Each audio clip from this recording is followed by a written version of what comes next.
Olá pessoal, vamos dar continuidade ao estudo das reações químicas, falando agora sobre o balanceamento das equações químicas. As equações químicas elas devem ser balanceadas, por quê? Porque todos os cálculos químicos feitos nas reações químicas têm que ser realizados a partir da equação química balanceada. Ok?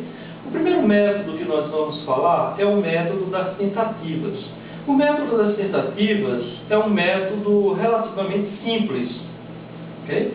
Nesse método, você vai adicionando coeficientes do lado dos reagentes e dos produtos, de tal forma que a quantidade de átomos que aparece nas fórmulas nos reagentes vai ser exatamente igual à dos produtos. A aplicação do método é simples. A primeira parte que você faz é escrever a equação química. Veja o exemplo na página 95. Nós temos alumínio mais o ácido sulfúrico formando sulfato de alumínio mais o gás de hidrogênio. É uma equação não balanceada. Nós vamos ter que adicionar coeficientes de tal forma que a quantidade de átomos de um lado e do outro sejam iguais. Como que nós sabemos que não está igual? É fácil. Nós temos um átomo de alumínio nos reagentes, um no produto, dois no produto. Então, já não está balanceado. Se eu for observar os outros também, com exceção aí do hidrogênio, okay? O enxofre e o oxigênio também não estão balanceados, certo?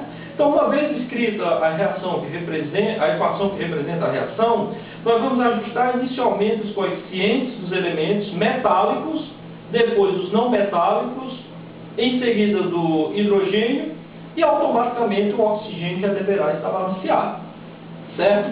No exemplo anterior, eu tenho dois átomos de alumínio no produto, só tenho um dos reagentes. Então, colocando um 2 aqui como coeficiente do alumínio, eu balanceio o alumínio. Então, o alumínio já está balanceado. Fica faltando agora o enxofre, que é um não metal.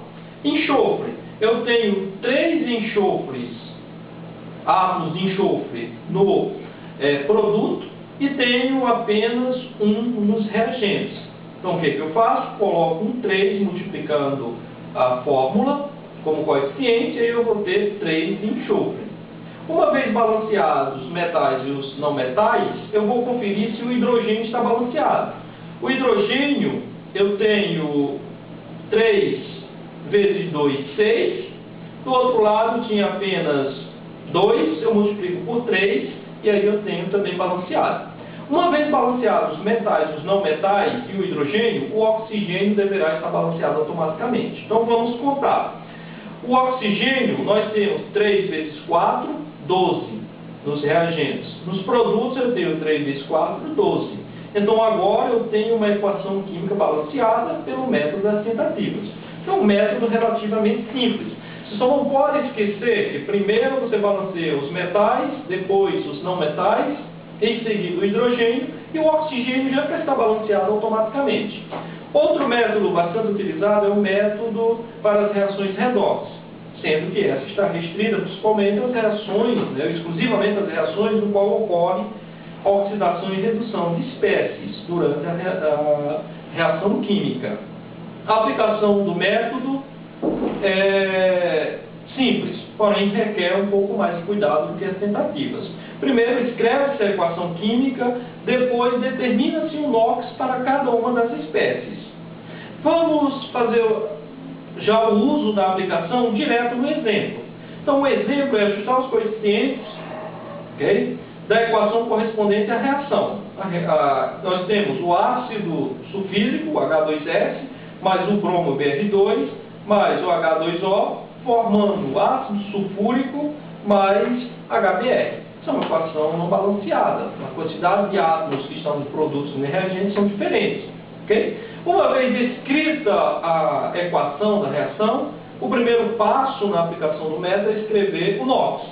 Okay? O NOx é o estado de oxidação que a espécie apresenta naquela forma que ele está apresentado, como elemento isolado ou como uma substância. No caso do H2S, o hidrogênio tem NOx mais 1, o enxofre tem NOx menos 2. O bromo está no seu estado estável, é 0. o hidrogênio da água é mais 1 e o oxigênio menos 2.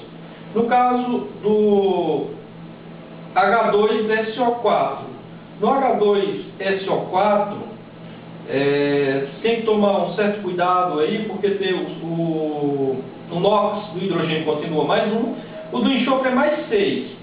Tem um erro de gráfico aí que está mais 6, ok? Esse mais 6 é um expoente que é o NOx do enxofre. E o NOx do oxigênio que é menos 2. No HBr, o hidrogênio continua mais 1 e o Br menos 1, ok? Nós podemos também colocar esses NOx também na parte de baixo, não tem nenhum problema, como está mostrado aí. Aí a sequência seria mais 1 para o hidrogênio, menos 2 para o enxofre, 0 para o bromo e Br2, mais 1 para o hidrogênio, menos 2 para o oxigênio, mais 1 para o hidrogênio, mais 6 para o enxofre, menos 2 para o oxigênio, mais 1 para o hidrogênio, menos 1 para o bromo agora no HBr. Okay? Então aí nós temos o NOx já escrito para todas as espécies que estão envolvidas na reação química. O segundo passo é identificar as espécies que sofreram redução ou oxidação. Okay? Então é só observar o NOx. Se o NOx diminuiu, sofreu redução. Se o NOx aumentou, sofreu oxidação. Okay? Fazendo essa observação, nós vemos que o enxofre ele passa de menos 2 para mais 6. Okay? Então, de menos 2 para mais 6, nós temos um aumento no número de oxidação, logo aí nós temos uma oxidação, certo? Façam a correção nessa seta que está aí no exemplo. Então ela não está bem posicionada aí na página 96. Okay? Mas quem está sofrendo oxidação é o enxofre. A redução, quem está sofrendo é o bromo, que está passando de 0 para menos 1. Então aí nós temos a redução. Eu já sei quem sofre a oxidação, que é o enxofre, e sei também quem sofre a redução, que é o bromo. Certo? O próximo passo é determinar quantos elétrons foram transferidos entre as espécies e balanceá-los. Okay? Então vamos para o enxofre. O enxofre saiu do estado de oxidação menos 2 para o estado de oxidação mais 6. Okay? Então como que eu faço essa contagem? De menos 2 para menos 1 é 1. De menos 1 para 0 é mais 1, então nós temos 2 para chegar em 0. Para chegar em mais 6, são mais 6. Então eu tenho aí 8 elétrons.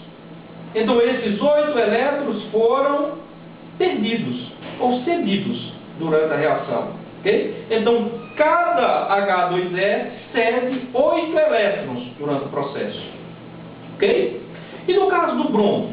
O bromo ele sai de 0 para menos 1. Então cada espécie bromo recebe apenas um elétron. Okay? Porém, lembre-se, pessoal, que o bromo 0 ele está com o Br2. Então, nós temos 2 átomos de bromo por cada Br2. Então, cada molécula de Br2 vai receber 2 elétrons. Então, eu já sei quanto cada molécula de H2S pode perder, que são 8 elétrons, e sei quanto cada uma das moléculas de Br2 pode receber, são 2 elétrons, certo? Então, para balancear, o que eu preciso fazer? Eu preciso multiplicar por 4 a quantidade de bromo, porque multiplicando por 4, aí cada bromo que recebe 2 elétrons vai receber, agora vezes 4, 8 elétrons, certo? Então, agora eu já consegui balancear, são 8 elétrons transferidos durante a reação. Para ter 8 elétrons, eu tenho que ter um H2S e tenho que ter um 4Br2. Em seguida, ajustar os coeficientes das demais espécies. Então, isso significa que na reação eu já tenho que o 1 H2S vai formar um H2SO4. Porém, 4Br2 vai formar 8 HBr. ok? Levando em consideração os ajustes de ganhos e perdas de elétrons que nós fizemos anteriormente, certo? E aí o restante da equação vai por tentativa, porque eu tenho H2S mais 4Br2 e eu tenho um H2SO4 mais 8HBr. Fica faltando apenas balancear a água e facilmente colocando um 4 nós balanceamos por tentativa, ok? O cuidado que vocês têm que ter aqui, pessoal, é que o método para as reações redox, quando você faz o balanceamento dos elétrons ganhos e perdidos, os coeficientes eles devem ser colocados principalmente, ok, nos reagentes. E uma vez balanceado esses que sofreram oxidação e redução, você não mexe mais. Okay? Se tiver que mexer, você mexe agora nos coeficientes das outras espécies. Okay? Um outro método bastante utilizado, principalmente em reações de decomposição, é o método algébrico.